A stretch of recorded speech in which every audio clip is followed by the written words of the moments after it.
बाजी प्रणाम। अगर राजनीति हमारा भविष्य निर्धारित करती है तो हमारे लिए भी अनिवार्य हो जाता है कि हम लोग और आप सभी अपनी राजनीति को निर्धारित करें, उसकी रूपरेखा तय करें। इस मंच पर उपस्थित आदरणीय प्रधानाचार्य महोदय और इस प्रांगण में उपस्थित सभी शिक्षक बंधु एवं बीएड के ट्रेनिंग और प्यारे छात्र, आज राष्ट्रीय मतदाता दिवस, मतदाता जागरूकता दिवस।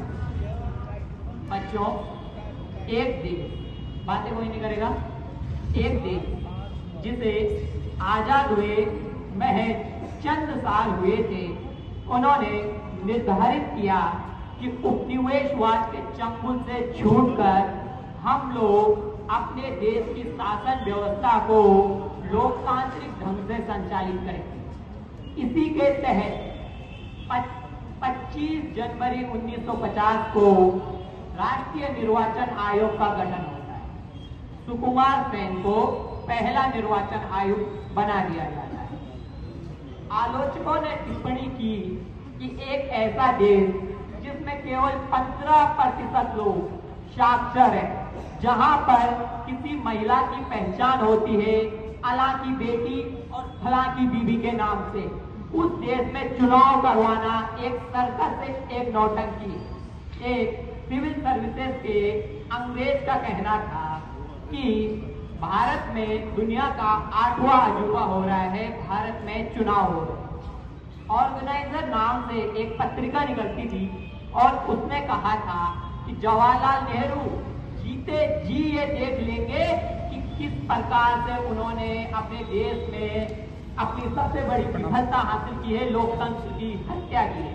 क्योंकि उस वक्त समझा जाता था कि लोकतंत्र केवल धनी लोगों को और धनी देशों में ही सफल हो सकता है।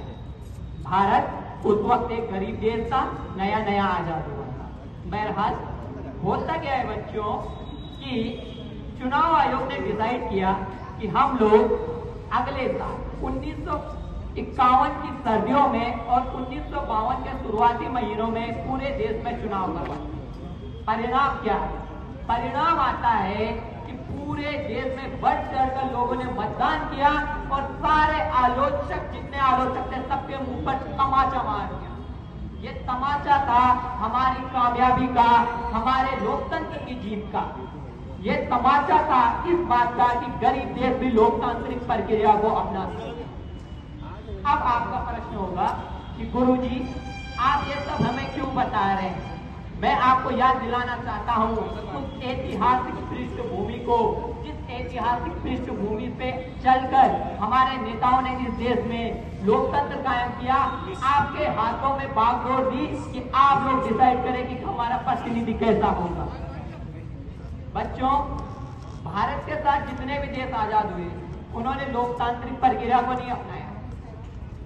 लंबे समय तक कई ऐसे देश थे जहां पर महिलाओं को मताधिकार मत का अधिकार नहीं था, वो वोटिंग नहीं कर सकती। लेकिन भारत ने सार्वभौमिक वयस्क मताधिकार को दिया और इसके तहत चाहे वो महिला हो, पुरुष हो, कोई भी हो, इस देश का नागरिक होना चाहिए। 18 वर्ष से ज्यादा उसकी आयु होनी चाहिए और वो वोटिंग कर सकता है। ऐसी प्रणाली हमारे देश के नीति निर्माताओं ने हमारे लिए निर्धारित की। क्या ये गर्व की बात नहीं है? आप लोग देखिए कि उस वक्त किस देश में ऐसी प्रक्रिया को चुना गया, अध्ययन कीजिएगा। और इसके अलावा बशीर बद्र साहब ने क्या कहा कि बोल दे भाई, ये फूल बीजेपी मुझे कोई विरासत में मिले हैं, तुमने मेरा कांटों भरा बिस्तर नहीं